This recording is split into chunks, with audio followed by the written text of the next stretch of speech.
Practicing Liberation Workbook. Radical tools for grassroots activists, community leaders, teachers, and caretakers working towards social justice. Written and edited by Hala, Khouri, Tessa, Hicks, Peterson, and Keely Wen.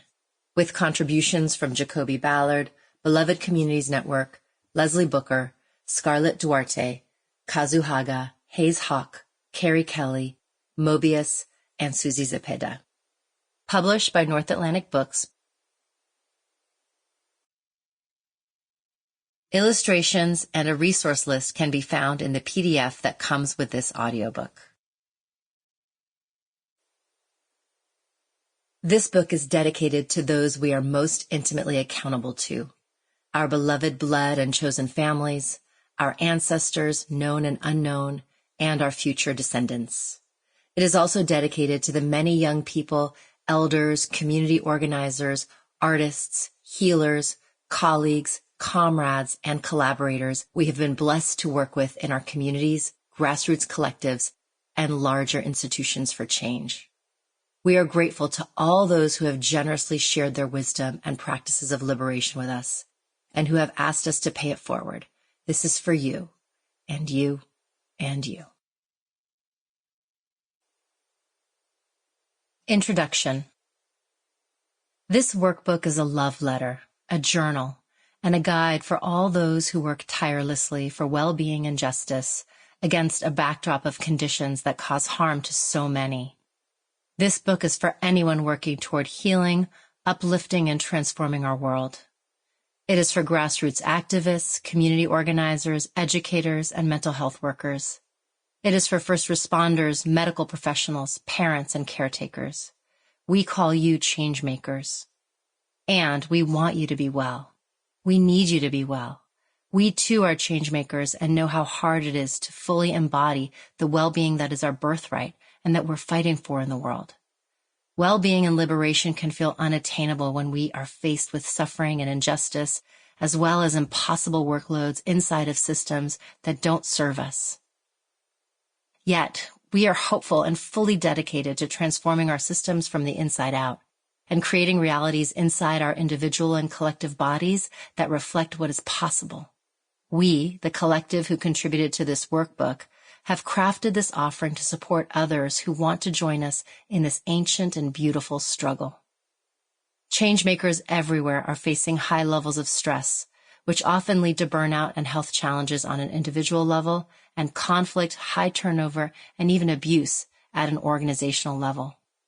Many of us are dealing with systemic trauma, violence, inequality, and oppression that is perpetuated on structural and institutional levels inside of systems of education, healthcare, law, finance, public policy, and beyond.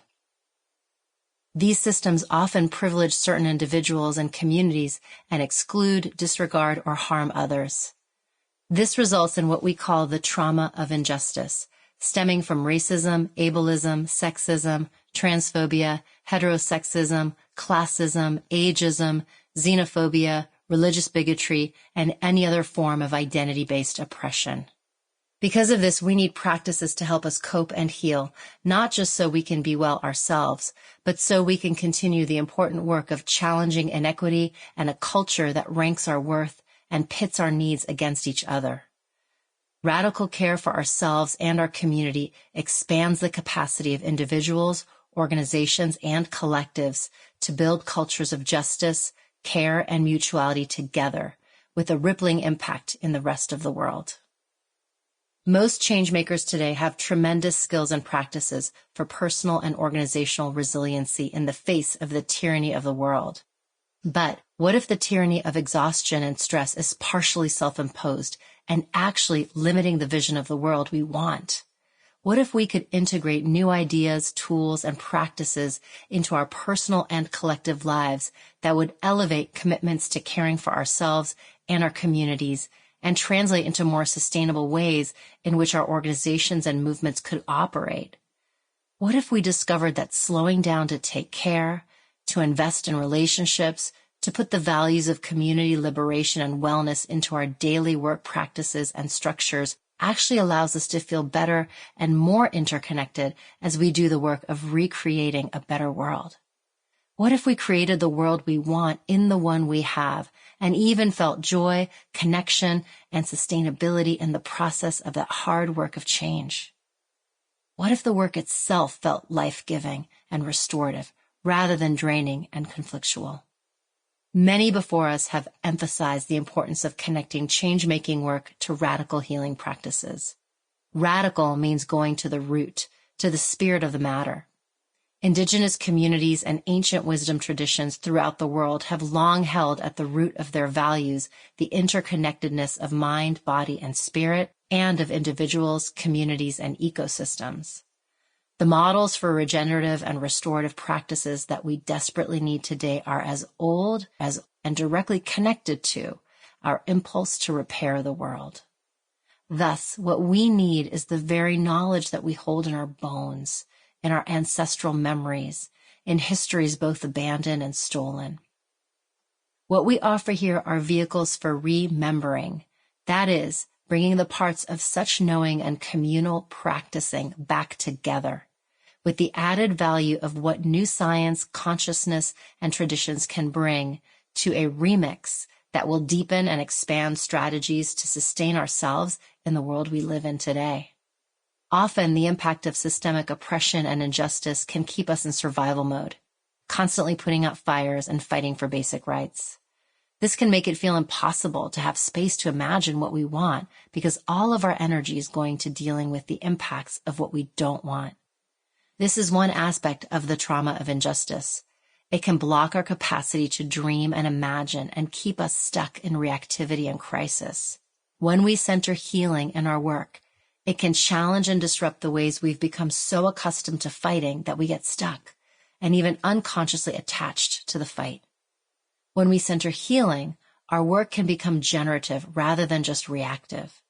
This allows us to respond to both harm and stress in a more generative way and envision and work toward the radical transformation of our systems.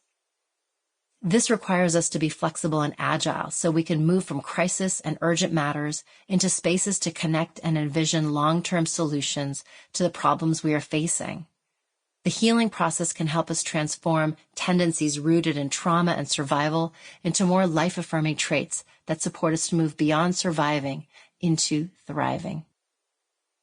When we speak of thriving, we speak here of all the things humans require in order to have our needs met and to be safe, connected with, cared for, and well. Critical wellness is more than some singular notion of what is healthy. It does not set up a hierarchy of values on who is most fit, strong, and well, or what it means to be those things for different bodies, which in fact excludes those who are unable to reach society's idealized notion of health due to any number of personal, political, economic, and cultural factors. We believe that well-being is a state that enables us to integrate everything we know in our bones with what we feel in our hearts, with the awe and wisdom that exist in our spirits, with what our lived experience tells us about who we are and what the world has to offer. This workbook aims to give readers practices and strategies to be well together, to thrive, heal, connect, and activate transformation on individual, collective, and organizational levels. This workbook was inspired by our accompanying anthology on healing justice entitled Practicing Liberation, Transformative Strategies for Collective Healing and Systems Change. Our hope is that this workbook is an accessible, user-friendly guide for anyone working in their communities or inside of organizations through activism, education, healing, mental health, community organizing, policy reform, fiscal or legal support, art, music, and so on. We imagine this may be especially helpful for changemakers in organizations that want their practice to support building a culture of care inside their walls so that they can contribute towards realizing this goal in the rest of the world. You may be an executive director, staff person, board member, community organizer, educator, or mental health worker. Or maybe you're a grassroots visionary finding unique and beautiful ways to work toward justice. Whatever kind of changemaker you are, this workbook is for you. This workbook is divided into 3 parts. The first is about the personal work of self-regulation, self-awareness, and self-care that is foundational to building strong community. Sample complete. Ready to continue?